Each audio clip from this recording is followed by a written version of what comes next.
Maharashtra state board syllabus का first lesson है pair of linear equations into variables.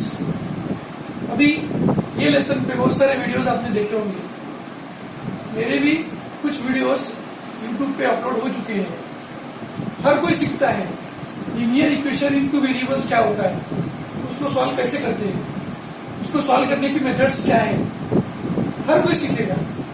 लेकिन सीखने के भी कुछ तरीके होते हैं, कैसा सीखना है, क्या सीखना है, वही अभी अपने को इसमें देखना है। ऐसा ही एक शॉर्टकट तरीका है क्रैमर्स रूल के लिए, जो आज अपन देखने जा रहे हैं। क्रैमर्स रूल्स मेथड मालूम है, क्वेश्चन कैसा सॉल्व करना ये भी मालूम है, लेकिन सॉल्व करने के बाद क्या आंसर सही है, यही शॉर्ट में चेक करने के लिए अपन देख रहे हैं आज शॉर्टकट ट्रिक्स। तो उसके लिए अपने को क्या चाहिए, pair of linear equation in two variables का general form a1x plus b1y equals to c1 and a2x plus b2y equals to c2। अब यही साइमल्टेनियस इक्वेशन से अपन d, dx और dy इनकी वैल्यू निकाल सकते हैं, लेकिन अपने को यूज करना है शॉर्ट ट्रिक। तो उसके लिए ये साइमल्टेनियस इक्वेशंस में वेरिएबल x, वेरिएबल y और कांस्टेंट्स, ये सब कोएफिशिएंट्स 3 कॉलम में लिखने हैं। तो पहले कॉलम में लिखेंगे वेरिएबल x के coefficient a1, a2। Second column में लिखेंगे y के कोएफिशिएंट्स b1, b2 और third column constants c1, c2। अब ये 3 कॉलम्स अपने को देंगे shortcut tricks to solve the simultaneous equations by Cramer's rule. ये 3 कॉलम्स के अपने को करने हैं ग्रुप्स। तो ग्रुप्स कौन से, फर्स्ट कॉलम और सेकंड कॉलम, इसका लेंगे अपन पहला ग्रुप, जिससे अपने को मिलेंगे वैल्यू डी की। उसी प्रकार से कॉलम सेकंड और थर्ड ये लेंगे अपन दूसरा ग्रुप, ये ग्रुप से मिलेंगे अपने को वैल्यूज dx की। और लास्ट में फर्स्ट कॉलम और थर्ड कॉलम, ये 2 कॉलम से मिलेंगे अपने को वैल्यू dy की। अब d इक्वल्स टू, अब d की वैल्यू मिलती है पहले 2 कॉलम से, ये कोएफिशिएंट का करना है क्रॉस मल्टीप्लीकेशन a1, b2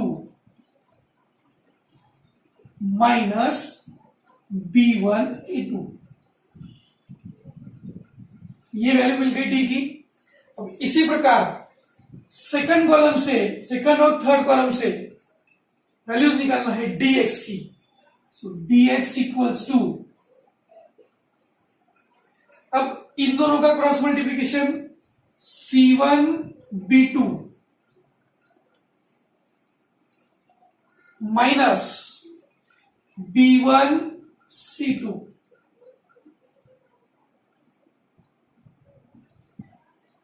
इसी प्रकार से dy की वैल्यू dy इक्वल्स टू, अब dy की वैल्यू मिलती है कॉलम नंबर 1 और 3 से।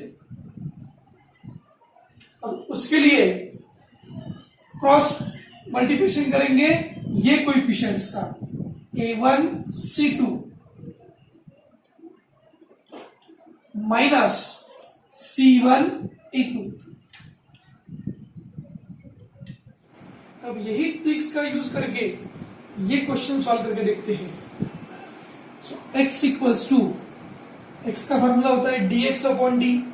सो dx means skip the coefficient of variable x, और बाकी जो कोएफिशिएंट रहेंगे उसका आपको करना है cross multiplication. So dx 10 into 3 minus 4 into 5 whole upon D, D means cross multiplication of coefficients of variable X and Y. So 3 into 3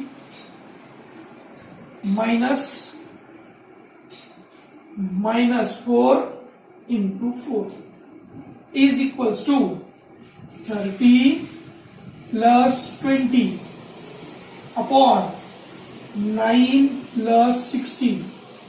So 50 upon 25. 25 ones are 25 twos are. So therefore x equals to 2. ये आ गई पहले variable की value. अब इसी तरह से y equals to dy upon D. अब dy की वैल्यू निकालने के लिए y के कोएफिशिएंट स्किप करना है और क्रॉस मल्टीप्लिकेशन करना है.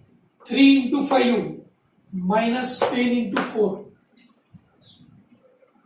3 into 5 minus 10 into 4 upon D. D मतलब इन दोनों का cross multiplication. 3 into 3 minus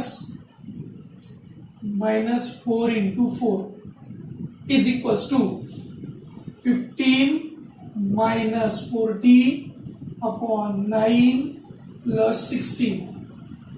15 minus 40 minus 25 upon 25. So y equals to -1. ये हो गई दूसरे वेरिएबल की वैल्यू. और इसी प्रकार से चेक करते हैं दूसरे क्वेश्चन का answer. Same formula x equals to D X upon D. So D X की वैल्यू निकालने के लिए x कोएफिशिएंट स्किप करेंगे और इन दोनों का करेंगे cross multiplication. So -12 into -3 -4 into -2 whole upon D. D मतलब इन दोनों का cross multiplication. 6 into -3 -4 into 8 is equals to 36 -8 upon -18 plus 32 is equals to 28 upon 14. 14 ones are 14 twos are. So x की वैल्यू मिल गई 2. x equals to 2. इसी प्रकार से निकालेंगे y की value y. So y equals to dy upon d. So dy, skip the coefficient of y and do the cross multiplication of 6 into -2 minus -12 into 8. So 6 into -2 minus -12 into 8 upon d. D means again cross multiplication of these two. 6 into -3 minus -4 into 8 is equals to -12 plus 96 upon -18 plus 32 is equals to 84 upon 14. 14 ones are 14 6 are. So therefore y equals to 6. ये मिल गई अपने को second variable y की value. इसी तरीके से आप Cramer's rule की शॉर्टकट ट्रिक्स यूज कर सकते हैं.